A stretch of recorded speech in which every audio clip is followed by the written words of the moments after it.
Boa noite, meninas. Graças a Deus podemos estar aqui mais uma vez reunidas e, em nome do Senhor Jesus, meditando na palavra de Deus, buscando entendimento a respeito da palavra de Deus. A palavra de Deus, Paulo ele vai comentar logo mais aqui que Jesus é como se fosse um tesouro escondido, mas ele não é escondido porque ele não quer ser encontrado. É porque, na verdade, Deus ele espera que nós tenhamos uma busca por ele, uma busca de conhecimento, uma sede de ter essa relação, esse relacionamento com Deus. Deus tem essa esperança a nosso respeito. E em vários momentos a gente vê profetas falando a respeito disso, o que sempre me vem à cabeça, primeiramente, é Oséias, né, que ele fala a respeito do conhecer a Deus e continuar buscando conhecer a Deus. Paulo vai falar um pouquinho disso hoje, ensinando aos colossenses e também, obviamente, ensinando para nós. Estamos aqui meditando a respeito desse livro hoje. Então, vamos continuar buscando, porque Deus, ele vai se fazer achado daquele que realmente o procura. Sem mais delongas, vamos fazer nossa oração e invocar o Espírito Santo para estar conosco em mais essa meditação. Senhor nosso Deus, estamos aqui diante da tua santa presença, reunidas, meu Pai, pela fé, em um só Espírito, como um só corpo, buscando aprender mais da tua palavra, buscando, meu Pai, a sua sabedoria, o entendimento, buscando o aperfeiçoamento na nossa fé, buscando, meu Pai, o aperfeiçoamento como mulheres de Deus. E não só como mulheres de Deus, mas também, meu Pai, como mulheres, esposas, filhas, mães. Em todos os sentidos, nós queremos ser aperfeiçoadas pelo Teu Espírito e temos compreendido que isso só se dá através do conhecimento da Tua palavra, a submissão à Tua palavra, a, a necessidade, ou melhor, a busca constante de estarmos tendo intimidade contigo. Isso é uma necessidade da nossa alma, do nosso espírito, termos um relacionamento profundo com o Senhor. Estamos buscando isso, Deus. E queremos, meu Pai, sinceramente, ser ouvidas e respondidas. Então, olha para nós, olha para o vazio que ainda possa existir dentro de cada uma de nós. Olha para as nossas necessidades espirituais, físicas, mentais, psicológicas, materiais. E venha, meu Pai, de encontro a tudo isso. Que o Senhor venha nos satisfazer, não para a nossa glória, mas para que o teu nome seja engrandecido nas nossas vidas. Para que possamos, meu Pai, testemunhar da tua grandeza, do teu amor, da tua misericórdia. Precisamos, Deus, estar de pé diante desse mundo. E, obviamente, a gente só vai conseguir isso se o Senhor atender às nossas necessidades, todas elas, e especialmente a nossa necessidade espiritual. Nos dá mais do teu espírito, nos dá mais da tua unção, nos dá mais de ti, e que a gente jamais sinta-se, nos sintamos abaladas ou tentadas a olhar para trás. Que nada possa nos abater, que tenhamos um espírito inabalável, inabalável e arraigados no Senhor, assim como o nosso apóstolo querido Paulo vem nos ensinando. Nós queremos aprender com ele e queremos, meu Pai, ser disciplinadas pelo Senhor. Estamos aqui na tua dependência. Se for pela nossa sabedoria, nós estamos perdidas e provavelmente a gente não vai sair do lugar. Mas, dependendo de ti, nós temos a certeza, através da nossa fé, que nós seremos saciados em todos os sentidos da nossa vida pelo Senhor, pelo teu poder, pelo teu amor. Te agradecemos por mais uma noite e entregamos, meu Pai, essa meditação nas tuas santas mãos. Fala conosco, é o que nós estamos te pedindo. Em nome do Pai, do Filho e do Espírito Santo. Amém e graças a Deus. Amém, povo lindo. Então é isso aí. Estamos no livro de Colossenses, no capítulo 2, e vamos dar continuidade à nossa meditação, verso 1, que fala assim: Porque quero que saibais quão grande combate tenho por vós e pelos que estão em Laodiceia, e por quantos não viram o meu rosto em carne. Nós sabemos que Paulo, sim, ele chegou a pregar em Laodiceia, ele visitou essa igreja. Porém, nós não temos certeza se ele chegou a conhecer a igreja em Colosso. Nós vimos que Epáfras é quem prega para essas pessoas. Mas Paulo, ele vai falar com os colossenses como se os conhecesse. E ele vai dizer, vai deixar claro o que o une a essas pessoas, o que verdadeiramente os torna um só. E ele vai deixar isso muito claro. E assim ele se sente no direito de exortar, de disciplinar, de orientar, de cuidar dos colossenses. Porque em Cristo eles se fazem um.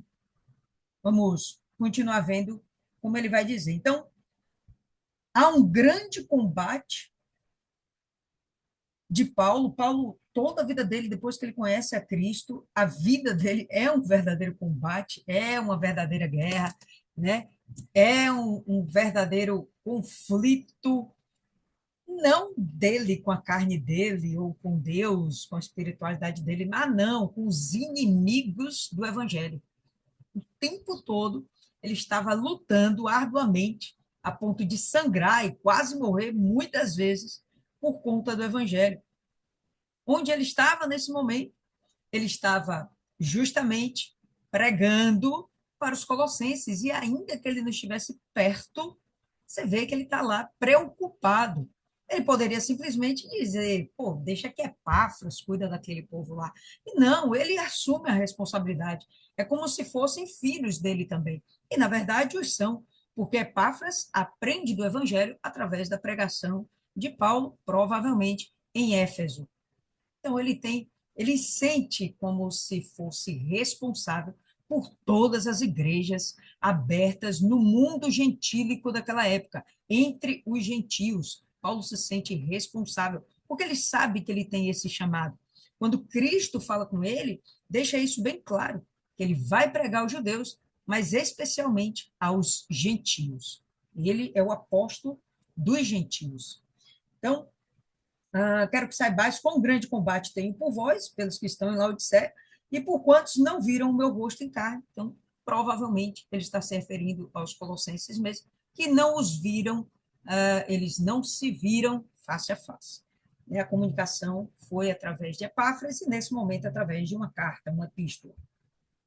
Para que os seus corações sejam consolados e estejam unidos em amor, e em todas as riquezas da plena certeza da inteligência, para conhecimento do mistério de Deus e Pai e de Cristo. A intenção dele, a luta dele, perceba, para que seus corações sejam consolados, para que estejam unidos em amor, para que vocês tenham plena certeza da inteligência, para que vocês tenham o conhecimento do mistério de Deus e de Cristo. A intenção de Paulo é que eles tenham, mais uma vez, a mente transformada. Percebe que tudo isso aqui que ele fala, tudo isso exceto aqui, unidos em amor. Talvez isso não seja algo tão racional, né? Mas, ademais, ele exige uma racionalidade, uma mudança de mente, uma transformação da alma, para que essas pessoas tenham realmente novidade de vida em Cristo, para o conhecimento do mistério de Deus, o Pai e de Cristo, em quem estão escondidos todos os tesouros da sabedoria e do conhecimento. Em quem? Em Cristo. Que tesouros da sabedoria e do conhecimento? Caramba, Jesus é a verdade, é o caminho, é a vida. E realmente você conhecer a profundidade desse entendimento, isso é uma riqueza, isso é um tesouro. O que você faz quando você tem um tesouro? Você esconde, né? Você guarda, você não deixa ele à vista, você deixa ele protegido, mas necessariamente não é algo que não está ali para não ser achado. Você sabe onde está. Se você quiser que sua família saiba onde está, você vai dar o endereço, está ali. Então, quando ele faz essa comparação, tesouros escondidos, tesouro da sabedoria, do conhecimento, ele está se referindo justamente a essa busca. Jesus não quer se esconder. Jesus quer que haja um esforço da pessoa para que ele seja encontrado. Não é à toa, se eu não me engano, é Isaías 55, que o profeta fala: buscai ao Senhor enquanto se pode achar. Se eu não me engano, Isaías 55, 7, não tenho certeza agora. Mas buscai ao Senhor enquanto se pode achar. Não está falando, Jesus vai te buscar. História da ovelha perdida, mas isso é uma outra conversa. Até para ela se perder, primeiro ela teve que se achar. Mas tem que existir essa busca, tem que existir esse esforço da pessoa se encontrar com Deus. Eu estava buscando algumas informações a respeito do gnosticismo, que era uma filosofia que atacava a igreja naquele tempo. O Paulo vai se referir aqui um pouquinho a respeito desse assunto. E eu estava procurando mais informação a respeito. Eu cheguei num vídeo onde o rapaz falava que desde os 14 anos, 13 anos, ele procura saber o sentido da vida, aquelas questões existenciais. Por que eu existo? De onde eu vim? Para onde eu vou? As questões essenciais da humanidade. E ele saiu procurando. Aí ele foi para todo tipo de religião que você imaginar, todo mesmo. Foi em busca das religiões orientais, ocidentais, as africanas, tudo que você imaginar. Ele procurou e buscou, e ele acabou se encontrando mais ou menos no gnosticismo, onde, no final das contas, ele abandonou e meio que segue carreira solo. Por que ele não se encontrou no gnosticismo? Por que ele não conseguiu se encontrar em nenhuma outra religião? Porque, na verdade, ele não está buscando a Deus, ele não está buscando a Cristo, ele está buscando filosofias, ele está buscando conhecimento pelo conhecimento. É o vazio por vaidade. Eu percebi isso. E aí eu fui ler os comentários, né, nesse vídeo. E muitas pessoas, se não todas, eu não li todos, mas a maioria dos comentários que eu li, todas as pessoas, eu busquei, também estou buscando, não sei o quê, me achei no gnosticismo, tal, tal, tal. A gente vai falar um pouquinho sobre isso, né? E o que a gente percebe, na verdade, é que sim, as pessoas estão buscando saciar, preencher o vazio de suas almas. Só que elas não conseguem aceitar que tem de se submeter a Jesus. Que Jesus não foi um líder espiritual. Jesus é filho de Deus, o Deus vivo. Jesus foi aqui na terra como homem, mas ele também era Deus. As pessoas não querem aceitar que elas têm que se submeter ao padrão de Cristo. E quanto elas não se submetem a Deus do jeito que Deus exige, porque sim, Deus exige, então elas ficam procurando filosofias, né? Coisas que combine espiritualidade e a satisfação das suas concupiscências. Obviamente, essas pessoas vão continuar perdidas no vazio e eu não resisti. Eu tive que colocar lá um comentário e falar que não tem outro caminho. A verdade é Cristo e, e que eu esperava realmente que eles buscassem a verdade. Né? Enfim, a gente vai perceber que Deus, ao longo de toda a Bíblia, ele deixa recados, quando não da própria boca dele, através de seus profetas, através dos apóstolos, seus discípulos, mas sempre dizendo, poxa, busca, me busca, me busca. Se você buscar, você vai achar. É sempre assim. E Paulo continua falando a mesma coisa, né? Então, ele começa no verso 1 dizendo que ele está num combate ferrenho para que essas pessoas venham ser transformadas, que elas venham adquirir conhecimento do mistério de Deus Pai, Cristo, que ao mesmo tempo são pessoas únicas e ao mesmo tempo são uma só pessoa, um mistério, em quem estão escondidos todos os tesouros da sabedoria e do conhecimento. Você quer ser rica? Se enriqueça do conhecimento de Deus. Isso realmente nos torna ricos. Não é dinheiro, não são coisas, não são pessoas. É realmente conhecer a Deus o que nos enriquece. A verdadeira riqueza. Paulo, o Espírito Santo deixa claro aqui. É verdadeira riqueza, que sacia todas as necessidades ao ponto de você não ter necessidade. É você conhecer a Cristo e servir a Cristo. E digo isto para que ninguém vos engane com palavras persuasivas. Por que que Paulo está fazendo essa observação?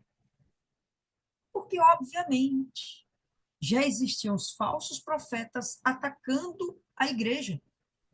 Jesus Cristo já tinha morrido pelo menos há uns 30 anos, morrido e ressuscitado, que fique claro. Há uns 30 anos, pelo menos.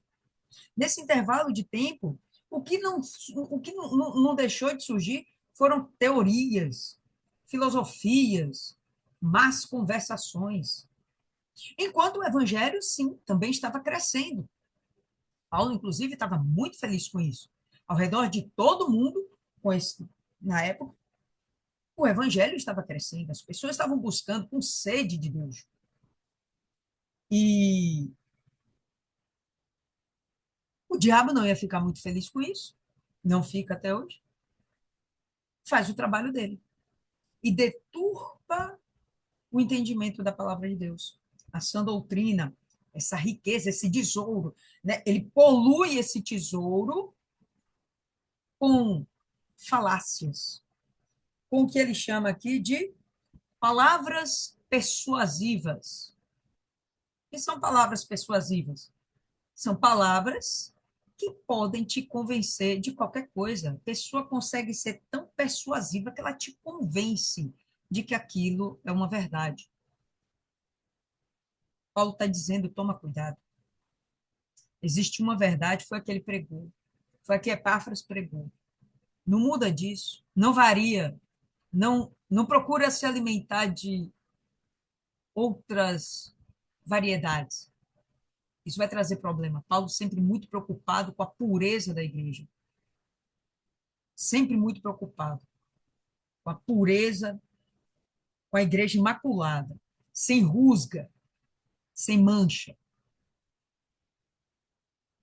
Porque, ainda que esteja ausente quanto ao corpo, porque ele não estava lá presente, contudo, em espírito, estou convosco, regozijando-me e vendo a vossa ordem e a firmeza da vossa fé em Cristo. Então, ele aqui deixa claro como é que está acontecendo essa união. Estou ausente quanto ao corpo, contudo, em espírito estou convosco. Paulo vai ressaltar a respeito dessa unidade. Eu quero que vocês abram aí essa, essa passagem, Efésios capítulo 4. Ele vai falar a respeito dessa unidade. É um pouquinho antes aí, pessoal, de Colossenses. Efésios capítulo 4. a partir do verso 1. Isso aqui, carta de Paulo também aos Efésios. Você percebe que o pensamento de Paulo não varia. As cartas, elas se complementam, os entendimentos se complementam, para tornar o cristão maduro, não um cristão raso, ingênuo, tolo, que pode ser levado por qualquer falácia. Não, mas um cristão maduro. Ele tem essa preocupação. Ele, ele combate esse bom combate, né? Ele se esforça por isso. Então, Efésios 4, a partir do verso 1. Rogo-vos, pois, eu, o preso do Senhor, que andeis como é digno na vocação com que foste chamados, com toda a humildade, com toda a mansidão, com longanimidade, suportando-vos uns aos outros por obrigação, não, em amor. Não é por obrigação, é por compromisso, muito mais. Procurando guardar a unidade, pelo vínculo, a unidade do Espírito, Espírito aí com letra maiúscula, procurando guardar a unidade do Espírito pelo vínculo da paz. Não tem como uma casa dividida subsistir, não é isso? Não tem como. Então, tem que ter união. E, obviamente, tem que ter paz. Se começar a ter desavença, separação, facção, dissensão, não tem unidade no espírito. Há um só corpo e um só espírito, como também fostes chamados em uma só esperança da vossa vocação. Qual é a esperança da nossa vocação? Encontrar Jesus na glória. Ainda que a gente morra, viveremos. E se estivermos vivos ainda, quando ele vier no arrebatamento, estaremos com ele. Nossa esperança é essa: vida eterna com Deus. Há um só corpo, um só espírito, como também fostes chamados em uma só esperança da vossa vocação. Um só é o Senhor, uma só fé, um só batismo, um só Deus e Pai de todos, o qual é sobre todos e por todos e em todos vós. Então, pode voltar aí para Colossenses e aí a gente vai perceber qual é esse espírito que une Paulo lá na prisão com os colossenses lá na sua cidade. Eles estavam distantes a centenas de quilômetros, talvez milhares de quilômetros. Paulo estava em Roma, ele estava em Colosso, muito diferente, ele estava na Ásia Menor. Né? Então, o que os unia? Esse um só Espírito, essa uma só esperança, a fé em um só Deus, e sendo uma só fé, em sendo um só corpo. Então, isso realmente é o que nos une. Ainda que nós aqui, por exemplo, estejamos cada um em suas casas, cada um num bairro, de repente cada um até em cidades diferentes, mas algo que nos une, a nossa fé no Senhor Jesus, a nossa confiança no Espírito Santo, nossa confiança em Deus. Isso é que nos une. Então, porque, ainda que esteja ausente quanto ao corpo, contudo, em espírito estou convosco, porque em Cristo somos um.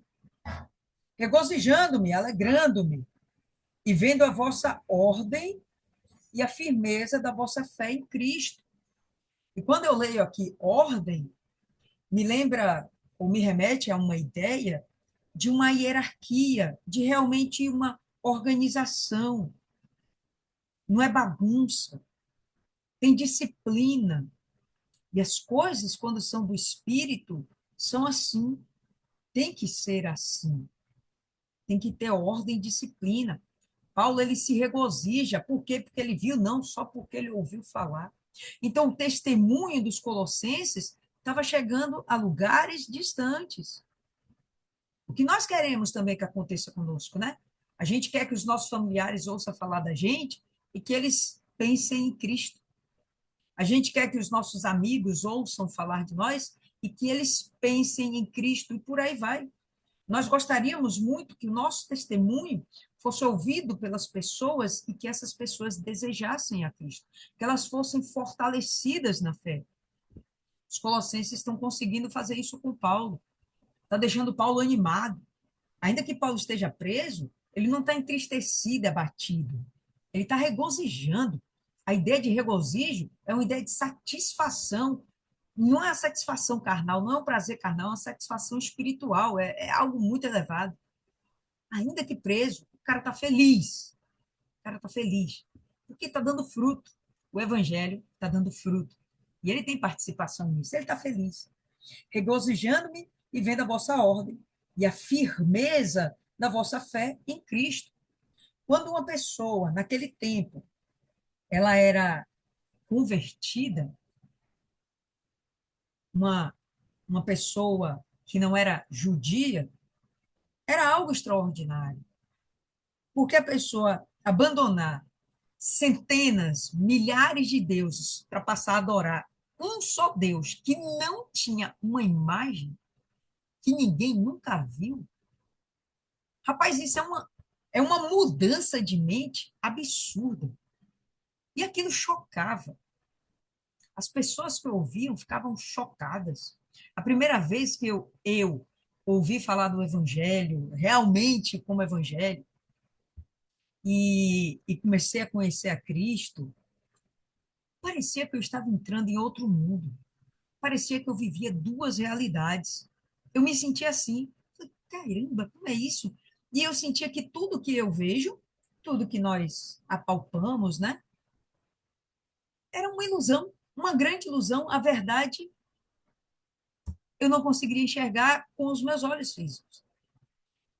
Se eu tive esse nível de surpresa, sendo que eu nunca adorei deuses, pelo contrário, eu era ateia, imagina essas pessoas que abandonariam todos os seus deuses para começar a adorar um só.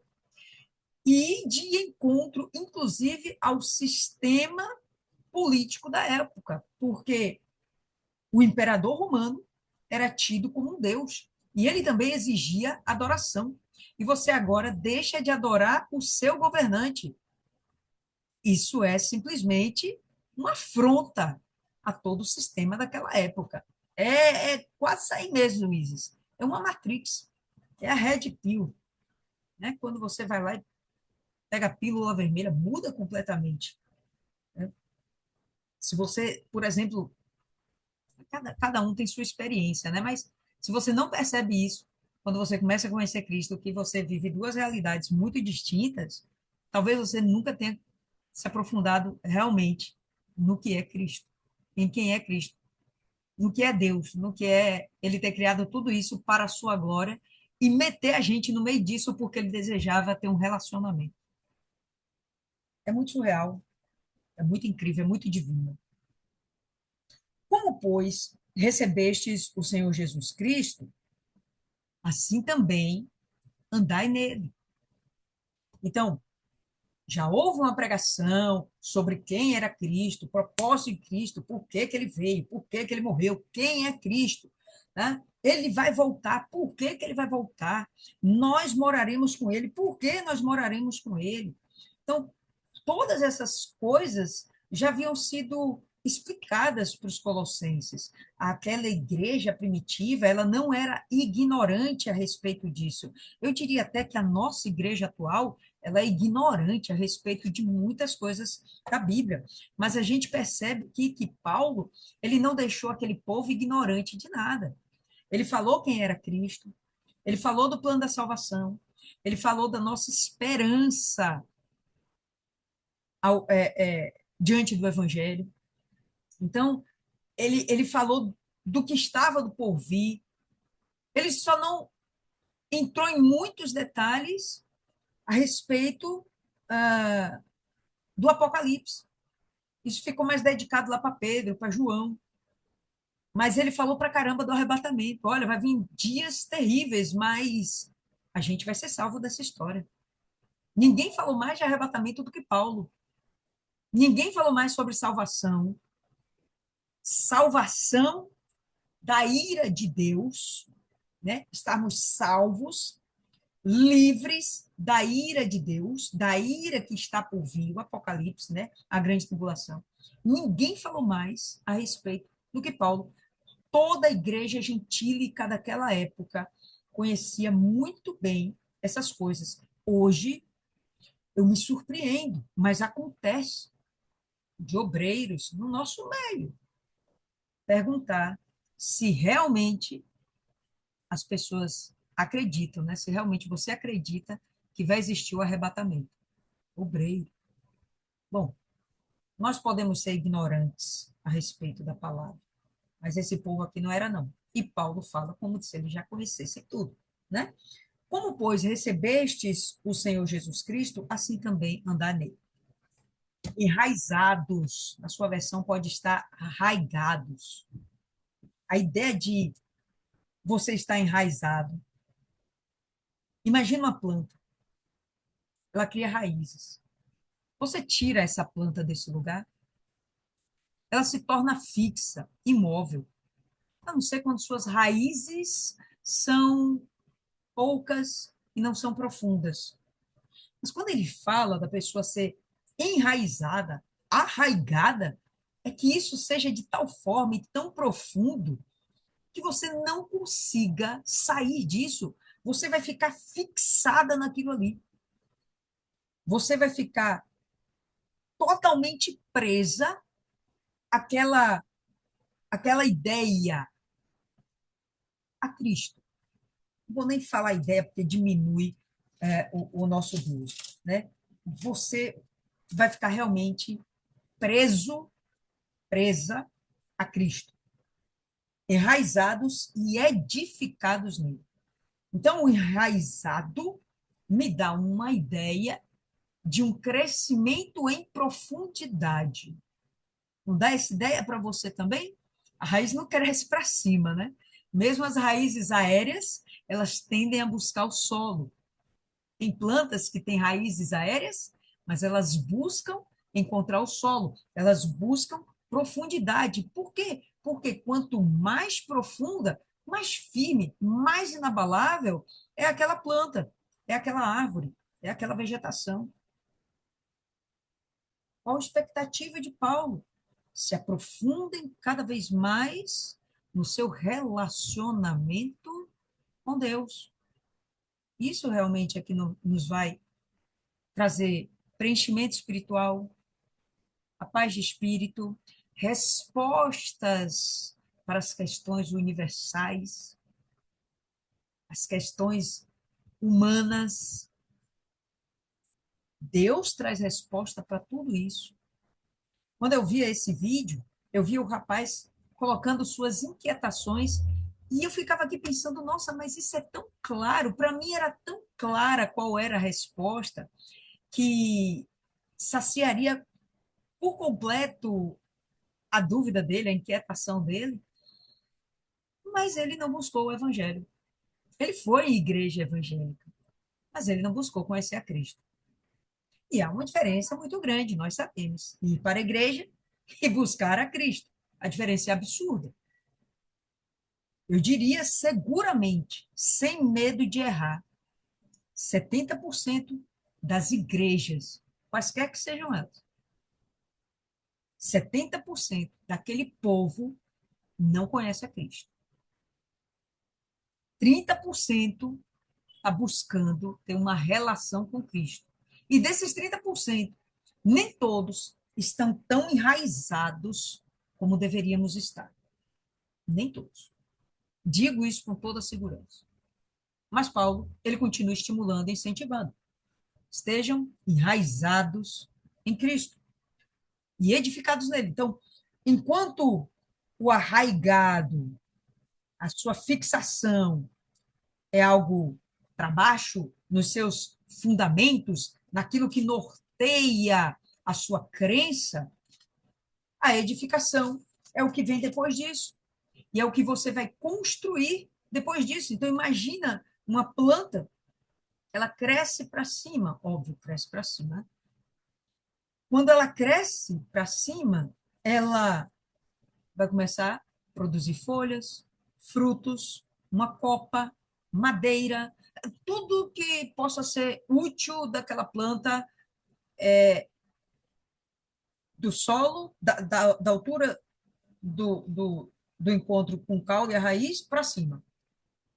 O que pode ser útil para cima, para baixo, só serve para ela. É a nutrição dela. O enraizamento é para ela. O crescimento é para ser compartilhado, é para os outros. Fala, Martiane. Vocês estão me ouvindo? Perfeitamente. Sobre essa questão de que a senhora está falando, eu lembrei que algumas semanas atrás, né, algumas semanas não, alguns meses atrás, uns dois mais ou menos, eu atendi um jovem, né, foi na loja que eu trabalho, e aí a gente estava conversando, eu já conhecia ele já desde a época do Força Jovem, né, e assim, ele era um jovem que ele não se firmava na igreja, ele dizia que não gostava da Universal. E aí, no caso, ele queria procurar uma igreja que ele se adequasse, né? O pai dele é pastor de uma outra denominação, não recordo qual. E aí, recentemente, acabou que eu atendi ele, né? Ele foi lá na loja. E aí eu perguntei, e aí, Guto, tá na fé? E ele falou, tô na fé. Aí eu falei assim, tá em qual igreja? Aí ele foi e falou assim, eu tô numa igreja que é só da gente. Aí eu fiquei assim, olhando, eu não entendi, né? Eu falei assim, como assim só da gente? E aí ele foi falar assim, não, é uma igreja que não tem placa, a gente não tem placa. Aí eu falei assim, como funciona essa igreja? Não, a gente se reúne e é uma igreja que a base é a graça de Deus. Você pode viver à vontade e assim, é a graça de Deus. Aí eu, tipo assim, eu fiquei olhando, né? E aí eu fiquei lembrando, né, da época que ele frequentava o Força Jovem. E eu fiquei me perguntando assim, nossa, quantas pessoas elas não se enganam, se auto-enganam, né? Elas buscam assim um evangelho de facilidade, um evangelho sem renúncia, e elas acham que a graça de Deus ela pode ser abusada, né? É igual eu estava falando com meu namorado acerca disso também. Eu estava falando assim, olha, eu tenho um ponto de vista de que Deus, ele é o mesmo e não muda, né? E o mesmo Deus que ele foi criterioso com algumas questões que a gente olhar na Bíblia no passado, é o mesmo Deus, né? Hoje tem sim a misericórdia de Deus, tem a graça de Deus, mas eu acredito que para uma pessoa que ela comete um pecado, sabendo que aquilo está errado, para ela chegar para Deus e pedir perdão, meu Deus, me perdoe. Deus, ele obviamente vai perdoar. Porém, aquela pessoa, ela precisa demonstrar que ela realmente quer a misericórdia de Deus, que ela quer uma chance e que ela quer mudar, né? Porque esses casos são muito mais, não digo assim difíceis, mas eu digo assim, do que uma pessoa que está chegando agora na igreja, né, que vem assim com uma vida toda quebrada, cheia de erros, de pecados, né, se uma pessoa dessas vier errar, ela está numa trajetória, numa caminhada é diferente, são níveis espirituais diferentes de uma pessoa que já está na igreja, né, já conhece a palavra há muito tempo e de repente essa pessoa vem e comete falhas e erros. Né? Eu acredito que existe um critério maior, né? Eu acho que aquela pessoa ela tem que se humilhar mais para Deus, aquela pessoa tem que realmente botar a cara no chão mesmo e mostrar para Deus que ela quer, não que ela merece uma segunda chance, porque não se trata de merecer, porque ninguém merece, mas que aquela pessoa ela realmente quer uma segunda chance e que ela está disposta a fazer tudo diferente. E é isso que a senhora está falando aí sobre estar enraizado, né? sobre Paulo, ele está levando a mesma palavra, né, às igrejas, sempre falando da verdade. Eu acho que também é realmente essa questão, né, da gente avaliar, né, o que é que a gente está buscando, né, para a gente não ficar batendo contra o vento, né, se auto-enganando. Pois é, inclusive, do jeito que você fala aí, desse caso desse rapaz, né, falando que vive pela graça, não sei o quê, e do jeito que você me fala, é permissivo lá na igreja, a congregação dele, o pecado, porque está na graça, então Deus perdoa tudo, né, e qualquer coisa. Isso, inclusive, é uma contaminação do evangelho lá atrás, nessa época aqui, com o gnosticismo, onde o gnosticismo vai trazer essa compreensão de que Deus não está olhando para essas coisas, Deus ignora essas coisas, né? Uma vez salvo, salvo para sempre. É uma mancha, uma mácula que ele vem trazendo ao evangelho. O gnosticismo foi uma filosofia que até os dias de hoje traz uma mácula ao evangelho, porque tem gente que mistura isso com o evangelho.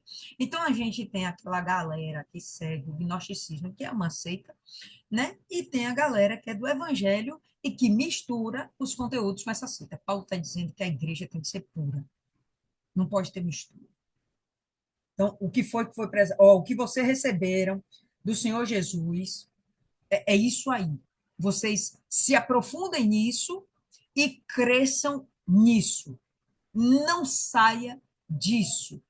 Se vier um outro que não dos nossos para falar outra coisa que não tenha sido o que vocês já receberam, despreze.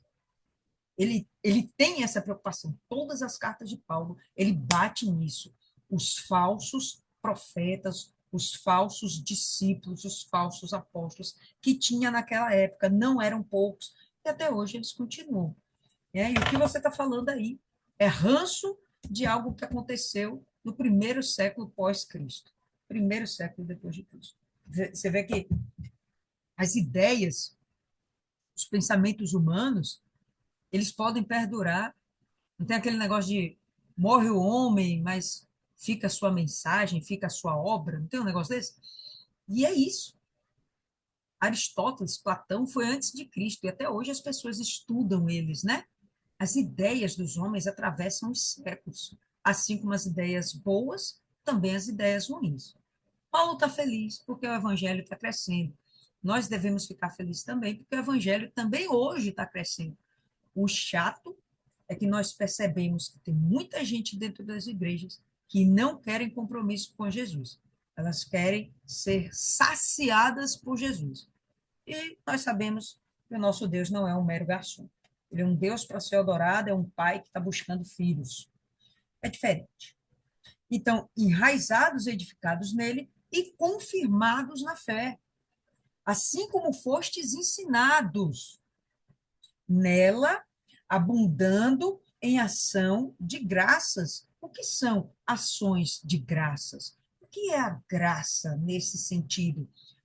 É você estar grato, você está satisfeito, você está feliz com aquilo que Deus te fez e você fazer ações de gratidão. Tudo que você vai fazer, dê graças a Deus, não só de boca, mas aquilo até que você produz, o tal do edificado, o crescimento, o que você produz e beneficia outras pessoas, espiritualmente falando, especialmente, isso é uma forma de ação de graça. Fostes ensinados, né, a respeito da fé, abunde na fé, cresça em ação de graças, cresça fazendo as coisas que agrada a Deus e que beneficia outras pessoas, a igreja. Afinal das contas, tudo vai acabar redundando no amor, porque você não vai cuidar das outras pessoas se não for por amor. Se for por obrigação, é aquele negócio de caridade, isso não funciona. Isso não faz a pessoa entrar no reino de Deus. O amor genuíno te leva a ter uma preocupação com o outro. um comprometimento. Pô, eu quero ver o outro bem. Não vou quietar enquanto o outro não estiver bem. A não ser que o outro te rejeite, né? Mas enquanto houver oportunidade, você vai tentando. Mas, enfim, tende cuidado para que ninguém vos faça presa sua. Então, ele vai falar desses falsos profetas, né? Falsos ensinadores, como se eles fossem predadores. Como ele coloca aqui a igreja como presa. A presa, presa de quem? Do predador. Né? A raposa vai lá pegar a galinha. A galinha é presa. Quem é o predador? A raposa. O que ele está dizendo? Tenha cuidado para que ninguém faça de vocês como presa, que eles não sejam seus predadores. Tenha cuidado. Pode acontecer? Pode.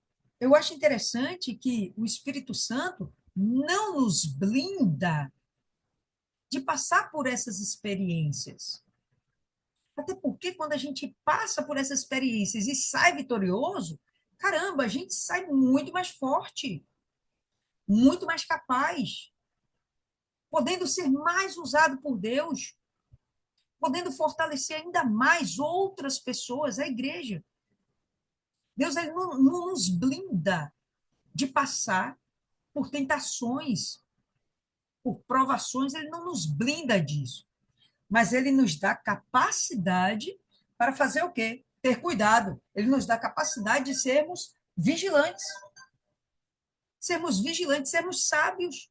Tudo que ele pediu aqui no começo desse capítulo, né? Que a gente esteja o quê? Em toda a riqueza, da plena certeza, da inteligência, do conhecimento do mistério de Deus. E que estejamos repletos, plenos dos tesouros da sabedoria e do conhecimento que estão escondidos em Cristo. Então, ele não quer que a gente vá para o mundo despreparados. Não, ele quer que a gente esteja muito bem preparado. Pessoal, tem que estudar, tem que buscar, tem que correr atrás, tem que ter o esforço intelectual, espiritual, físico, em todos os sentidos, para que você realmente tenha um crescimento no Evangelho. Coisa não acontece como mágica. Eu recebi o Espírito Santo. Se você não buscar, você vai ficar paralisado. Tem um jovem aqui na igreja, ele é jovem, menino bom. Ele tem o Espírito Santo. Mas como menino, ele é simplesmente um menino cheio do Espírito Santo. O fato de ele ter recebido o Espírito Santo não transformou ele em um homem sábio. Ele é um menino que vai passar pelo processo até chegar a ser um homem sábio. Ele pode ser já um jovem diferenciado dos demais. Mas ao ponto de ser considerado um homem sábio, ele tem uma caminhada, porque a sabedoria faz parte do crescimento, ou melhor, é consequência do crescimento, das experiências que a gente tem.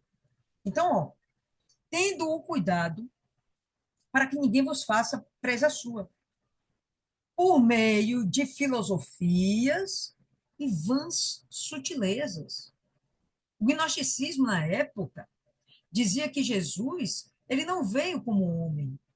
Ele não dizia que Jesus não existia, não. Não, Jesus existiu, mas ele veio como Deus. Ele era 100% Deus. E não faz nenhum sentido Jesus ter vindo a essa terra como Deus, se ele veio para ser exemplo para o homem, de que o homem pode sim ser perfeito, ter comunhão com Deus, fazer a vontade de Deus, negar a sua carne e ainda ser feliz, ter propósito. Se ele vem como Deus, é muito diferente de um ser humano. É desproporcional. Então, nós estaríamos em desvantagem completa. A gente só vai conseguir alcançar a perfeição se a gente for Deus. Mas não somos deuses. Somos filhas de Deus. É diferente. Temos Deus morando dentro da gente, mas não somos deuses. Né? Não somos como Deus. Não somos. Somos homens de carne. Jesus veio em carne. O gnosticismo vinha pregando diferente. Não, Jesus existe. Mas ele não era homem. Você vê que ele morreu e ressuscitou. Quem poderia fazer isso? Ele era Deus. E um Deus meio perverso. Porque tem uns que ele quer salvar e tem outros que ele não quer salvar. Vãs sutilezas. Palavras vazias. Tem, cadê? Mais na frente a gente vai ver. Tem outros termos que eles usam. Sofismas, raciocínios falazes, mentirosos. É tudo isso aqui. Tenha cuidado, para que ninguém vos faça presa sua, por meio de filosofias. Os gregos amavam a filosofia, os gregos gostavam de estudar, os gregos buscavam entendimento. Os colossenses tinham parte com os gregos, eles gostavam disso, né? A filosofia nasce no berço grego. Filosofias e vãs sutilezas, coisas que parecem verdade, mas são mentiras. Quer ver uma coisa que parece verdade, mas é uma mentira? Um exemplo. Se o amor é cego e Deus é amor, então Deus é cego. São coisas assim que eles misturavam e deturpavam a personalidade e o caráter de Deus. E muita gente ia na onda. Paulo sabia que isso podia acontecer. Então ele fala: olha, sejam sábios, sejam maduros, não sejam meninos na fé, sejam maduros. Tá? Segundo a tradição dos homens, não caio nessas conversas, segundo a tradição dos homens, segundo os rudimentos do mundo, e não segundo a Cristo. Aqui já cabe um outro grupo de pessoas, os próprios judeus, aqueles que não abandonaram o judaísmo. Jesus ele veio como judeu, ele praticou o judaísmo, mas ele abriu a mente das pessoas, anulando o judaísmo e criando uma conexão com Deus, uma reconexão do homem com Deus, sem religiosidade. Um relacionamento sem um sistema espiritual. Não. É algo livre. Ele nos deu liberdade até para rejeitar Deus. Ele nos deu essa liberdade. Tente cuidado, ninguém te faça por presa, por meio de filosofias, vãs sutilezas, segundo a tradição dos homens, segundo os rudimentos do mundo. E a gente cabe aqui na tradição dos homens o judaísmo e todo o seu sistema religioso, que não são segundo Cristo, porque nele habita corporalmente toda a plenitude de divindade. Aqui ele deixa claro. Jesus, ele era 100% Deus, num corpo de homem. Então, ele era, ao mesmo tempo, homem e ainda assim Deus. Ele não deixou de ser Deus. Ele não usou a divindade dele para si. Ele não usou a divindade dele para si. Pelo contrário. Mas ele estava aqui como homem. E eles estão dizendo, não duvida, Deus, Jesus, também é Deus. É um mistério, mas ele é Deus. E se você procurar entender, você vai compreender. Nele habita corporalmente toda a plenitude da divindade. A plenitude é o todo, a integralidade da divindade. E estáis perfeitos nele, que é a cabeça de todo principado e potestade. Na última meditação, uma das últimas meditações aí, nós falávamos sobre potestades e principados, e que pode ter, sim, um conceito de demônios, anjos caídos, verdade? Mas também tem o conceito de governos nessa terra, governos humanos e principados de anjos de Deus, anjos que não caíram. Então, os principados e potestades podem ter na Bíblia essas duas, ou melhor, três conotações: lideranças governamentais humanas, lideranças espirituais e lideranças, ou melhor, né? Não sei se a gente poderia dizer que é liderança, não, tem que dizer que é liderança, né? Lideranças demoníacas, porque tem o inferno é organizado, enfim. Estáis perfeitos nele, que é a cabeça de todo principado e potestade. E nesse momento aqui, quando ele fala principado e potestade, ele não está se referindo aos demônios, ainda que saibamos que Deus tem domínio sobre todas as coisas. Mas ele não está falando sobre demônios, ele está falando sobre os principados, as autoridades governamentais dessa terra e também as autoridades angelicais, os arcanjos, né? O Miguel é um cabeça de uma legião de anjos, e devem ter outros que não são citados na Bíblia, porque isso não nos interessa. Não nos interessa. Mas que Deus constituiu e que Jesus é quem comanda. Por quê? Porque tudo foi para ele, por ele, é dele. E assim vai. No qual também estáis circuncidados, com a circuncisão não feita por mão no despojo do corpo dos pecados da carne, pela circuncisão de Cristo. Vamos traduzir isso aqui. No qual também estáis circuncidados com a circuncisão não feita por mão no despojo do corpo. Qual é a circuncisão que é feita por mão no despojo do corpo? Aquela circuncisão que Deus instituiu lá com Abraão, de cortar o prepúcio do órgão genital masculino e despojar a carne, né? Então, corta um pedaço ali do prepúcio e, e ali acaba criando-se um, como se fosse um anel. A carne que sobra é como se fosse um anel, mostrando a ideia de uma aliança entre o homem e Deus. De modo que o homem agora tem a responsabilidade de tudo aquilo que ele gerar, sua família, seus filhos, ele tem um compromisso de ensinar a respeito de Deus, a respeito do compromisso, comprometimento e relacionamento com Deus. Ah, beleza, isso era responsabilidade do judeu circuncidado. Inclusive, se o judeu não fosse circuncidado, ele nem era considerado judeu. Mas Paulo está dizendo, olha, esquece esse negócio de circuncisão, esquece essa tradição de homens, esquece isso.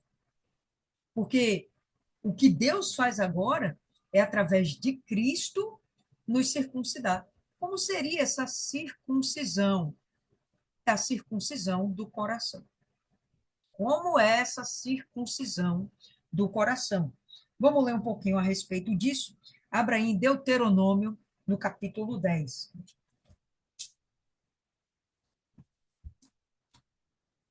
Deuteronômio, capítulo 10, verso 16.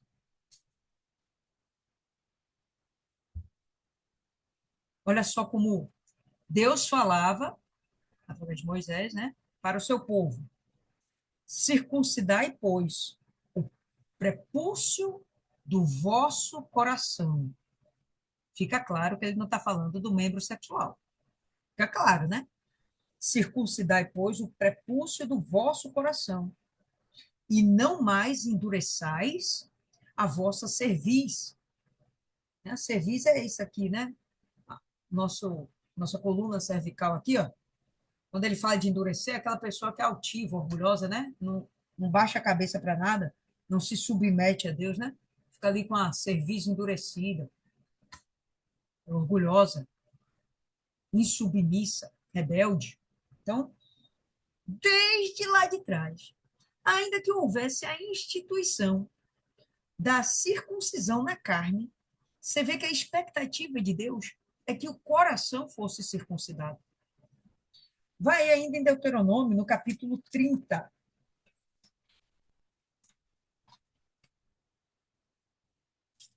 30, no verso 6. E o Senhor teu Deus circuncidará o seu coração e o coração de tua descendência. Para quê? Para amares ao Senhor teu Deus com todo o coração e com toda a tua alma. Para quê? Para que vivas. Ele está falando de vida eterna. Que circuncisão é essa? Que parte do próprio Deus, segundo a concordância do homem. Se o homem não aceitar, ficar com sua dura serviço, Deus não vai operar. Que circuncisão é essa que Deus opera? Através do selo com o Espírito Santo. Aí a gente vai agora para Romanos, no capítulo 2.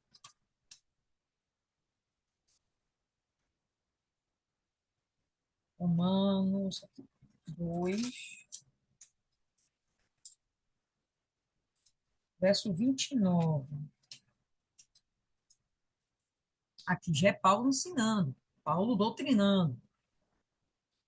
Mas é judeu o que é no interior, e circuncisão a que é do coração, no espírito.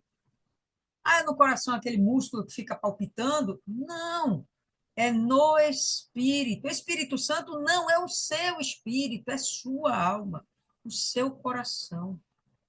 Você, quem você é. No espírito, não na letra, cujo louvor não provém dos homens, mas de Deus. Que louvor? O louvor de você ser circuncidado no espírito. Quem promove essa circuncisão? O próprio Deus, através do Espírito Santo. Para finalizar, Filipenses. Filipenses é depois de Colossenses. Acho que é depois, né? É depois.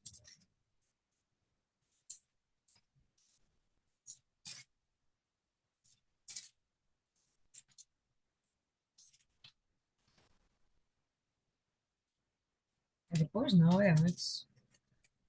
Confundindo com Filemão. É antes aí, duas paginazinhas antes aí, pessoal, de Colossenses.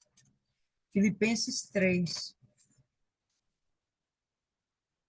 no verso 3. Porque a circuncisão somos nós, que servimos a Deus em espírito e nos gloriamos em Jesus Cristo e não confiamos na carne. Como é que você chega a esse nível de maturidade espiritual? Só sendo envolvido pelo Espírito Santo. Só você tendo a transformação da sua mente. Só você conhecendo intimamente esse Deus. Aí acontece a circuncisão do coração, que é o que Paulo vem falando aos Colossenses. Volta aí. Tá? Então, estáis circuncidados em Cristo, na circuncisão não feita por mão, no despojo do corpo dos pecados da carne, mas pela circuncisão de Cristo que se dá através do Espírito Santo, se a pessoa permitir.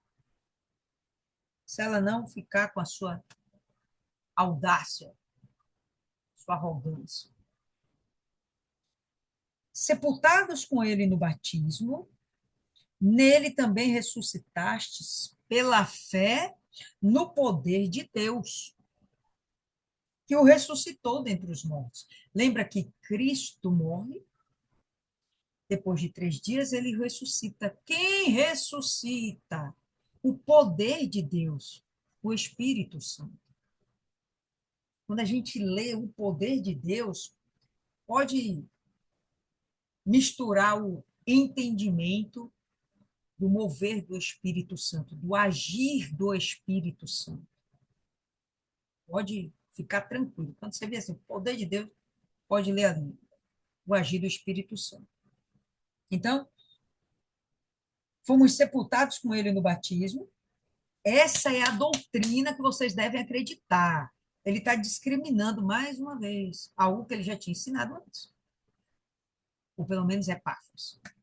Sepultados com ele no batismo, né? Ele está falando tintim por tintim para que as falsas doutrinas não os contaminem. Então, ele está renovando os conceitos que não devem ser perdidos, esquecidos, abandonados, desprezados. Sepultados com ele no batismo, batismo das águas, nele também ressuscitastes, ressuscitamos porque cremos em Cristo. Então, nas águas batismais, quando nós fazemos isso com convicção e seriedade, não porque alguém nos empurrou a sermos batizados. Meu primeiro batismo, a primeira vez que eu me batizei, ou pelo menos que eu mergulhei nas águas do batistério, não foi um batismo de verdade. Por quê? Porque eu não entendia o que era isso. Essa palavra aqui, por exemplo, para mim, não valia a pena. Isso foi em setembro de 2000. Não valia. Eu não tinha sido sepultada com Cristo. Eu ainda não conhecia Cristo. Eu tinha muita sede, mas eu não conhecia Cristo. Logo depois que eu desci as águas, pouco tempo depois, eu estava pecando de novo, batendo testa com o pastor, que eu queria beber, que eu queria beber. Não era nascida de Deus. Tá? Então, quando eu desci as águas, eu não tinha essa consciência.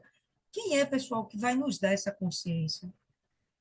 Rapaz, quando a pessoa vem para Cristo, ela não tem o Espírito Santo.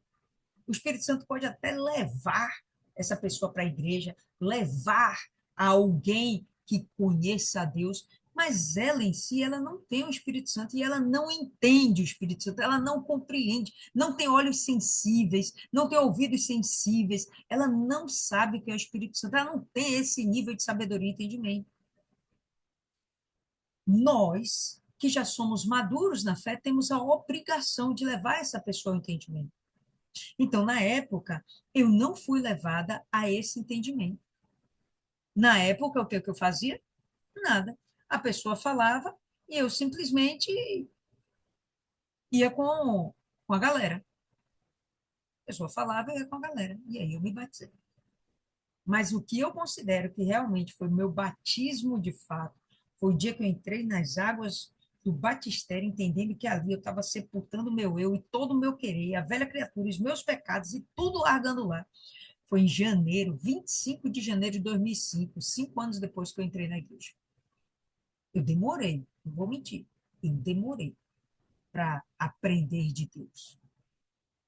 Tem gente que é muito mais rápido. Eu lamento pelo tempo que eu perdi. Mas, enfim, graças a Deus, ainda houve tempo para mim. Então, você desce as águas batismais e aí você também ressuscita. Por quê? Porque você morreu espiritualmente falando. Ele fala aqui pela fé. Isso é algo que se discerne pela fé, é espiritual, no poder de Deus, que o ressuscitou dentre os mortos. Então, se a gente morre em Cristo nessa vida para o mundo, nós ressuscitamos para Cristo através do poder de Deus, pela fé. E quando vós estáveis mortos nos pecados e na incircuncisão da vossa carne, vos vivificou juntamente com ele, perdoando-vos todas as ofensas. Quando ele fala da incircuncisão da vossa carne, era justamente essa falta de entendimento, a mudança da nossa mente a respeito da circuncisão do coração, a respeito da nossa entrega para Deus. Então, quando nós estávamos no pecado, quando nós não tínhamos o menor entendimento da fé, quando nós não tínhamos o menor compromisso com Deus, ele diz aqui, ó, estávamos mortos, mas ele nos vivificou juntamente com ele, porque a partir daí a gente começa a ter o desenvolvimento da nossa fé em Cristo.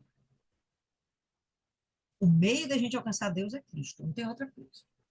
Se eu quero alcançar Deus, eu quero ir direto para Deus, esquece. Sem a fé em Cristo, sem você aceitar o sacrifício de Cristo, a oportunidade da salvação em Cristo Jesus, né? Esquece. Não tem. Então ele fala, tudo aquilo ele relaciona com Jesus Cristo, né? Quando estáveis mortos nos pecados, na incircuncisão da vossa carne, vos vivificou juntamente com ele, perdoando-vos todas as ofensas, havendo riscado a cédula que era contra nós nas suas ordenanças. Na outra versão aqui, ele fala assim, deixa eu ver a página. Fala só um pouquinho diferente. Apagando a escrita de ordenanças que era contra nós. Quais são essas escritas de ordenanças? Quem chuta aí? Fala aí para mim. Quem está aí? A lei de Moisés. A lei de Moisés.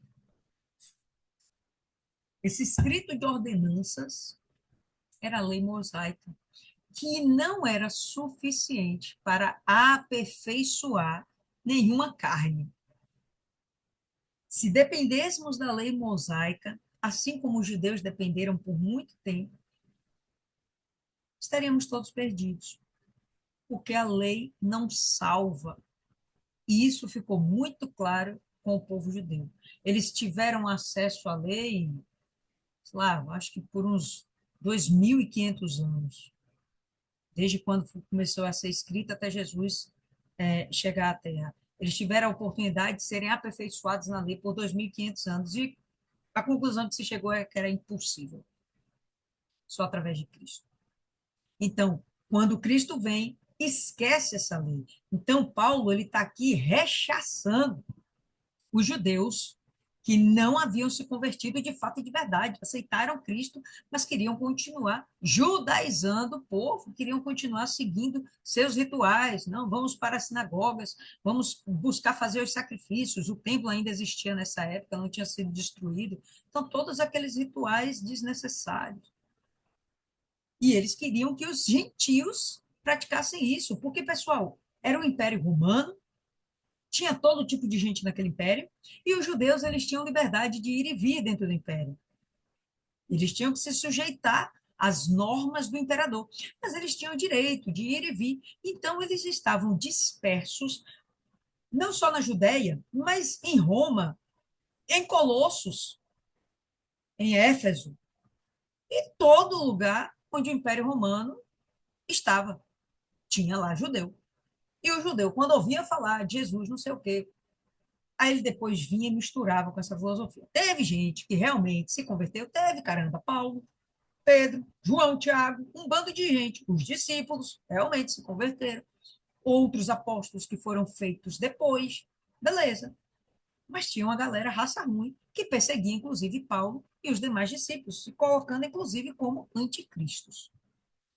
Então, havendo arriscado a cédula que era contra nós nas suas ordenanças, a qual de alguma maneira nos era contrária, porque o único propósito da lei era nos revelar como pecadores. Com base na lei, não matarás. Poxa, eu matei. Agora eu reconheço que eu sou pecador.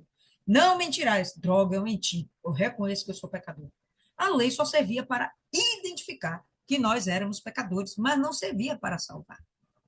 Não servia para salvar. Então, ela era, de alguma maneira, contrária a nós, seres humanos. E a tirou do meio de nós, cravando-a na cruz. Acabou, não tem mais esse negócio de lei, isso foi levado lá na cruz. Já era.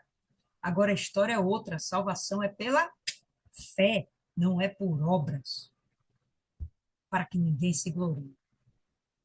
E despojando os principados e potestades, esses agora são os governos insubmissos a Deus, e além o governo, né, as autoridades demoníacas.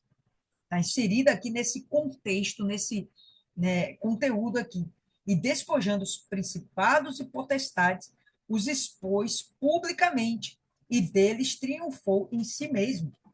Então, imagina quando Jesus morre na cruz e ele é ressuscitado, quando ele acaba com aquele tipo de religiosidade, o diabo ele fica revoltado. O domínio do pecado, através de Satanás, esse domínio é destruído. Só vive no pecado, só vive sujeito a Satanás quem quer. Mas você não é mais obrigado. Por quê? Porque agora você tem Deus, você tem Jesus, você tem o Espírito Santo como seus aliados. Você é filho do Deus que é Pai, você é mano do Deus que é Jesus, você está cheio do Deus que é o Espírito Santo. Tá? Então, a gente vai ver ainda parte dessa palavra se cumprindo. Quando Jesus voltar para essa terra, para julgar a terra, principados e potestades, na forma de governos terrenos, também vão ser despojados. Jesus triunfará. Ele está acima de toda e qualquer potestade e principado. Portanto, ninguém vos julgue pelo comer, ou pelo beber, ou por causa dos dias de festa, da lua nova, dos sábados. Ele está falando claramente a respeito dos judeus que se converteram, mas continuam praticando o judaísmo. E estavam lá perturbando os gentios. Poxa, vocês não comemoram o Shabá, vocês não guardam o Shabá, melhor dizendo, vocês não comemoram as festas instituídas no Antigo Testamento, né? Vocês não circuncidam o corpo de vocês, e por aí vai. Ficava lá atazanando, apertando o juízo daquele povo. Um povo que saiu da idolatria, está vivendo agora uma prática de fé pura, e os judeus perturbando. Não queria que eles seguissem a fé pura. E ele diz: essas coisas são sombras das coisas futuras, mas o corpo é de Cristo. Então, essas festas, esses dias, isso, esse comer, beber, isso foram escritos, leis mosaicas, mas que apontam para algo muito superior no futuro, que é a vida eterna sob o governo do Deus vivo, sem mais esse tipo de leis, sem mais essas regras, que são vazias e que realmente não trazem santificação. São sombras das coisas futuras, mas o corpo é de Cristo. Que corpo?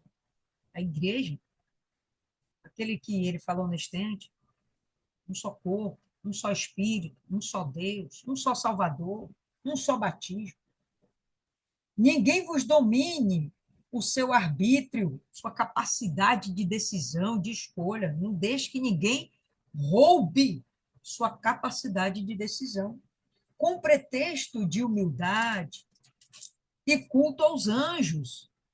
Aqui ele já está falando de gnosticismo, de pessoas que estavam lá se dizendo humildes, se fazendo de humildes, se despojando de riquezas, de coisas materiais, para viver uma vida humilde e, ao mesmo tempo, adorando anjos. Adorando, deixou de adorar Baal, deixou de adorar Osíris, deixou de adorar Zeus, deixou de adorar Apolo e agora vai adorar anjos, porque os anjos são de Deus. Balela, tentativa do diabo de contaminar a fé pura, né? Envolvendo-se em coisas que não viu. Quem foi que viu o anjo? Né? Estando em vão, inchado na sua carnal compreensão. O que ele está dizendo é que essas pessoas elas estão inflamadas de um, um pensamento, vamos dizer assim, um pensamento egoísta, vazio, que tira Deus da sua majestade e coloca a sua filosofia como regra de fé. Está errado. Paulo está dizendo, se mantenham puros. E ele vai continuar aqui, ó. E não ligada à cabeça, da qual todo o corpo, provido e organizado pelas juntas e ligaduras, vai crescendo em aumento de Deus. O cabeça é Cristo, o cabeça do corpo, que cresce estando em unidade. O corpo é provido e organizado, não é bagunça. Pelas juntas e ligaduras, está todo mundo junto e misturado, ninguém solta a mãozinha de ninguém. Quem vai evangelizar, vai evangelizar. Quem vai pastorear. Quem vai fazer isso, vai fazer isso. Todo mundo com sua missão, tudo organizado, tudo certinho, sem contenda, sem briga. Não, eu não quero fazer isso, não. Poxa, mas se você é um cooperador, você não tem querer, você tem que ir lá fazer, vamos nessa. É nesse sentido. Então, essas pessoas com essas compreensões vazias, carnais, deixa claro, essas coisas vêm da carne, isso não é do espírito. Não estão ligadas ao cabeça, tá? Da qual todo o corpo, provido e organizado pelas juntas ligaduras, vai crescendo em aumento de Deus. E aquilo que eu venho batendo, a igreja, ela não fica estática. Você, templo do Espírito Santo, você não fica estático. Você cresce, sua unção é aumentada, algo mais é acrescentado. O Espírito Santo, ele fala que ele não se dá por medida, né? A unção não é dada por medida, mas tem outras coisas que vão sendo acrescentadas que nos fazem crescer. Se não fosse verdade, não tinha por que Paulo estar dizendo isso, e Paulo repete isso várias vezes. Há um crescimento, a gente não é água parada, a gente é fonte a jorrar, tem sempre algo a mais, tem sempre algo além, tem sempre. Deus espera que nós o surpreendamos todos os dias, que a gente faça algo novo para Ele. Deus espera, assim como a gente gosta de ser surpreendido, Deus também. Se, pois, estáis mortos com Cristo, quanto aos rudimentos do mundo, né?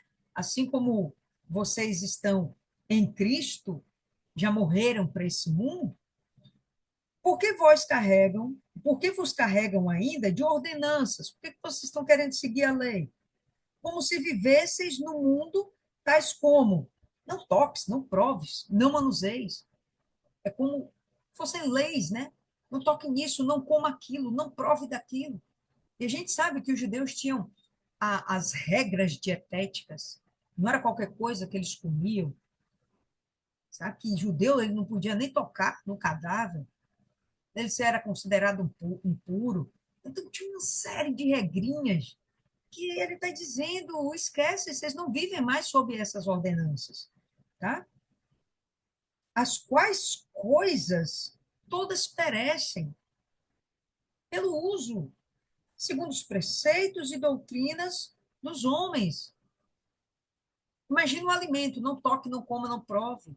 Vamos combinar, esse alimento perece, isso não vai criar raiz dentro de você, não é isso que vai te perturbar, não é isso que vai apagar sua fé, apagar sua chama, não é isso que vai te trazer mais santo, que vai te fazer mais puro, não é isso. Tem uma obreira aqui que não tem quem faça ela comer carne de porco, não tem quem faça. Está na lei, né? Não comer a carne de porco, não tem quem faça ela comer. Não, tem um presuntinho, esquece, não vou comer mais essa pizza. É assim. Mas ele está dizendo, esquece, isso é passado. Isso é sombra do que está por vir. As quais têm, na verdade, alguma aparência de sabedoria, essas doutrinas, ah, as vãs filosofias, as leis judaicas, mosaicas, que são trazidas para vocês, têm alguma aparência de sabedoria, em devoção voluntária, humildade, em disciplina do corpo. Os gnósticos, eles se despojavam de toda forma de prazer da carne. Tinham alguns que se abstinham até do sexo, do casamento. Outros se mutilavam, uma forma de se causar dores para, de alguma forma, apagarem seus pecados. É uma coisa tão absurda, tão confusa, tão estranha. E eles queriam doutrinar a igreja com essas coisas. Paulo está dizendo, não, não cai nessa conversa que tem aparência de sabedoria, devoção voluntária, humildade, disciplina do corpo, mas não são de valor algum, senão para a satisfação da carne. É só para saciar o próprio ego, só para saciar a própria vontade. É uma característica do egoísmo humano e da altivez dos homens tolos que não querem se sujeitar a Cristo. Então, povo lindo, é isso que nós tivemos aí por hoje. Muita coisa, né? Paulo, ele tenta condensar numa única carta, em poucas palavras, muita coisa.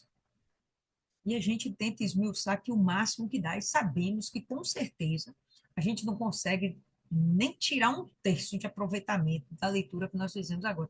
A gente voltar nisso aqui algumas vezes mais, muitas coisas mais vão nos ser reveladas. Mas, para hoje, o que ficou para você? O que você pode nos acrescentar aí, compartilhar? O que faltou ser dito? Quem começa aí, dona Isis? Boa noite, meu povo. Olha, às vezes eu não sei para as outras pessoas, né? Mas às vezes é difícil lembrar, né? Eu fiz uma análise aqui mental. Eu sempre oro, né? Para Deus, mas não sei se eu oro para Jesus. Mas eu creio nele, né? Mas o que eu quero dizer é que eu encontrei uma pessoa que falou, né? Não, eu creio em Deus, mas eu não creio em Jesus, não. Eu disse, oi, oi, gente, como é que é crente e não crê em Jesus? Se ele que é o caminho, a verdade e a vida, ninguém vai ao Pai senão por ele. E eu acredito que tem muita gente assim na igreja. Ah, crê em Deus, ora, é fervoroso, mas esquece que sem Jesus, filho, sem Jesus não dá. Não dá. Estão me ouvindo? Preciso dar uma parada aí. Não, estou ouvindo. A Pode falar. internet não.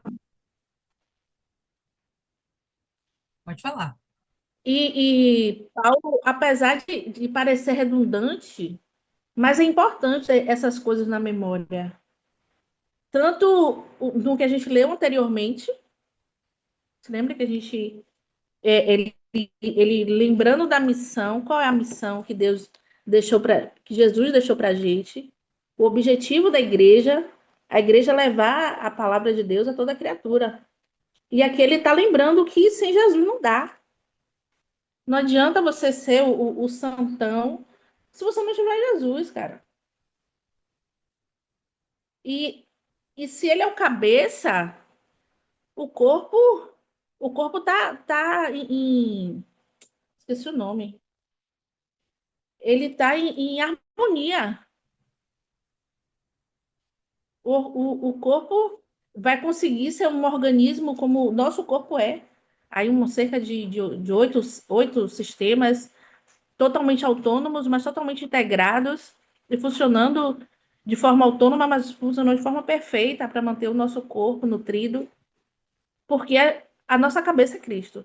É Ele que nos mantém, Ele que nos sustenta, é Ele que nos anima e é Ele que tem o poder para nos salvar. E a palavra aqui diz que Ele é a chave para o tesouro. Ele não é só o tesouro, Ele é a chave para a sabedoria. E aí não adianta, cara. Você pode ser o cara mais sábio, saber de Platão, saber de Aristóteles, sabe? Se você não sabe de Jesus, você não sabe nada. E aí você vê muitas pessoas que são muito sábias, muito filosóficas, muito contemplativas, mas não sabem nada de Jesus, então não sabe nada. E vive numa eterna busca de preencher esse vazio, que é o lugar do Espírito Santo, que é o lugar de Jesus, cara, na nossa vida, no nosso coração. E vive numa busca. Eu conheço um cara que ele já foi de todas as religiões, e agora é pai de santo. Qual é o nome daquele negócio? Mormon, não, esqueci o nome. Que é uma seita, qual é o nome? Testemunha de Jeová? Maçom, Maçom. maçom. É maçom e eu vejo ele nessa busca. É um cara muito inteligente, formado, mas não sabe nada de Jesus. Então não sabe nada. E eu fico, a gente conversa com um cara de muito conteúdo, mas ele estava contando que tem um cara todo dia de manhã, ele acorda cedo, ele diz, eu acordo cedo para trabalhar, falo com os orixás de lá, ele de manhã, mas tem um cara que vai no ônibus pregando, o cara resolve pregar de manhã cedo. E ele falando, né? E bravo, retado, e eu dando risada. Glória a Deus. Eu quero que a gente incomode mesmo o inferno. Ele, mas eu não falo dos orixás de lá ele para ninguém. E o cara fica gritando, berrando. Eu só disse graças a Deus, glória a Deus por dentro. Tem que incomodar mesmo. A gente tem que fazer barulho mesmo. Porque o que a gente tem, o nosso Jesus, ele merece toda a nossa glória, toda a nossa contemplação, todo o nosso amor e que a gente use todo o nosso corpo, que não só a nossa vida, mas o nosso corpo, o nosso tratar com as pessoas, mostrem para o mundo Cristo. É isso. Fechou. Dona Rosa Tavares.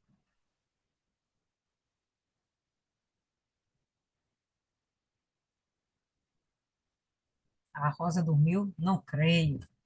Vanessa. Boa Ah, Rosa noite. acordou, Rosa acordou. Ó, ali. Estava dormindo, não. O microfone demorou de aparecer para mim. Esse capítulo 2 a gente, como a senhora falou, a gente não conseguiu extrair tudo que tinha. Não deu condição hoje. Deveria ser lido e relido muitas outras vezes, porque a palavra se renova de dia a dia, então, enfim, uma fonte inesgotável. Mas para hoje, eu estava ouvindo uma pregação de manhã que a gente não pode se deixar enganar. Aquela pessoa que é sincera, que realmente pretende andar com Deus, ela precisa colocar toda a força, porque quem bate, a porta se abre, quem busca, encontra, quem pede, recebe. Então, as coisas de Deus são maravilhosas, profundas, grandiosas, mas ao mesmo tempo é simples para os simples, e o que a gente precisa, a gente pode encontrar. É só ter sinceridade. Tem gente que se bate e complica muitas coisas. Ontem estava numa situação de dois tipos de pessoa, uma que já vivia 17 anos, já viveu 17 anos dentro da igreja, depois resolveu sair, disse que não acredita em nada da Bíblia, se tornou um homossexual e agora está no espiritismo. Outra que se diz evangélica, mas que a conversa não tinha nada a ver. Para quem se dizia evangélica, evangélico para mim, no meu entendimento, é a pessoa que gosta da palavra, gosta das músicas, gosta de ir na igreja para receber oração e luz. Para mim, evangélico não é cristão, cristão é cristão, porque cristão é de Cristo. E o evangélico é aquele que gosta daquelas conformidades que afaga o seu peito, o seu coraçãozinho, mas quando se fala de descer a fundo e ver a sua feiura, procurar se converter, ele meio que sai de baixo. Não é bem assim. E se não é bem assim, é uma desgraça. Então, assim, para quem quer Jesus de verdade, ele busca, ele procura. Ele vai conhecer, e vai crescer no conhecimento, porque ele é sincero, ele quer a verdade, então ele vai receber. Então a gente não pode se deixar enganar, tem que tomar cuidado. O cristão verdadeiro ele tem que procurar se fortalecer e tomar cuidado todo instante, porque às vezes a gente pode escorregar nas cascas de banana do diabo, que vem com as coisinhas abrir para a gente abrir concessão, uma coisa ali e uma coisa aqui. Aqui em casa, minhas filhas nunca xingaram palavrão, elas não estão convertidas, não. Mas na minha frente eu nunca vi. Eu já peguei o celular de minha filha para futucar, porque eu futuco mesmo, eu sou dessas. E eu já vi palavrõezinhos, conversinhas. Eu fuço. Aí eu também já dou a ideia, né? Eu não te criei assim, assim, assim, assim, assim. Eu tenho que ensinar. Ela escolhe o caminho que ela quiser, mas eu tenho que ensinar para que minha consciência fique livre limpa de que eu fiz a minha parte. Se vai se salvar ou não, é problema delas com Deus. Mas a minha parte eu fiz. E a minha luta continua. Mas a escolha é da pessoa. Então, eu já dei a ideia. E outro dia estava aqui, cidadão vendo o filme e tacando-lhe palavrão. Quer dizer, eu não xingo a minha casa, eu santifico a Deus, eu unjo, eu oro, eu jejuo e diabo de filme aqui com palavrão. Eu falei, que quanto palavrão é esse? Tá se acostumando já? Não é assim, não. Eu não gosto disso, não. Então, eu não quero nem saber. Procure se enquadrar. Ou se converte ou Deus leva. Aqui a lei é essa. Porque minha vida é cara. Eu lutei muito para chegar aqui, eu já fui afastada.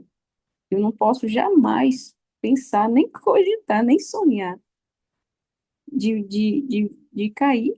Eu não tenho condição para isso, nem tempo. Então, todo o tempo é precioso para a gente procurar investir. A vida é cansativa e a vida do cristão que quer realmente ter a salvação e salvar os outros não é fácil. É muita pedra no caminho, é muita. Os inimigos se multiplicam. Então, a palavra está dizendo aqui bem claro, em quem estão escondidos todos os tesouros da sabedoria e do conhecimento. Está escondido, então vá buscar, vá procurar.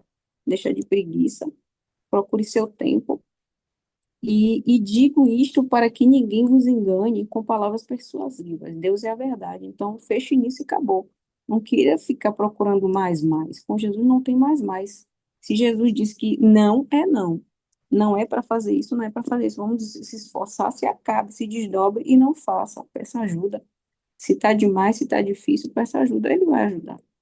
Porque tudo que a gente quer de Deus, que a gente precisa, ele vai dar. Então, e aí também destaquei outro aqui, enraizados e edificados nele e confirmados na fé. Então, procure se enraizar, porque é, Deus ele quer pessoas plantadas nele, que aí quer dizer assim, eu tenho que buscar. Como é que eu estou? Eu tenho que me avaliar, tenho que me assistir, me ver. Enraizados, edificados nele e confirmados na fé. Tem que procurar se confirmar, tem que se vigiar o tempo todo. Eu estou na fé mesmo, meu Deus. E eu não quero vacilar, eu não quero, sabe, ficar na igreja eu não sou número, eu não sou número, isso aqui é coisa séria. Então é procurar vigiar o tempo todo e é uma luta constante. Então a gente não pode fazer corpo mole. Se entrou, se está na igreja, é para mudar. Aí fica observando que tem gente que está na igreja, mas não quer perdoar, está na igreja, mas não quer mudar, não larga o palavrão, não isso, não aquilo, está fazendo o quê? Né? Na igreja ali é porta do céu para você se converter. Ou vai ou não vai. Enfim. Beleza, dona Rosa. Nosso tempo está um pouquinho extrapolado. Aí eu vou pedir só para a Vanessa aí, está acordada ainda, tenho certeza, para fazer a oração final, Vanessa. Pode ser? Boa noite, pode ser Beleza. sim. Meu Deus, meu Pai, em nome do Senhor Jesus, nós entramos agora na Sua presença, Senhor. Pedimos que o Senhor venha dar discernimento, sabedoria, que venha buscar cada vez mais a presença do Senhor, meu Deus. Tira a distração, que esse mundo é cheio de distrações, pessoas falsas, condutas erradas, Senhor.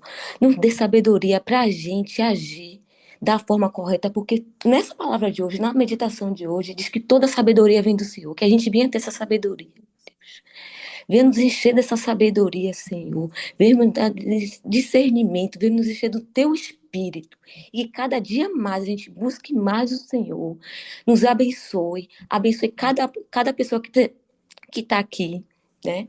Que o dia delas seja maravilhosos, que essa semana seja abençoada, de lutas, mas com vitórias. Abençoa a família de cada um aqui e que nos dê força e que coloque dentro da gente para buscar mais alma, né? Porque é isso que o Senhor quer, que a gente ganhe almas e que a nossa conduta também seja um procedimento que todo mundo olhe para a gente e a gente ganhe alma também pela nossa conduta. Eu agradeço desde já por essa noite, né? Pelas palavras, que foi rica essa meditação, bem profunda. E que é isso. Que o Senhor abençoe todos nós. Agradeço em nome do Pai, do Filho e do Espírito Santo. Que assim seja, pessoal. Amém. Graças a Deus. E a gente se vê terça-feira, em nome de Jesus. Tá tudo certo. Tá bom? Até a próxima. Tenha uma excelente semana aí, todas vocês, famílias abençoadas. E continua buscando. A gente vai chegar lá.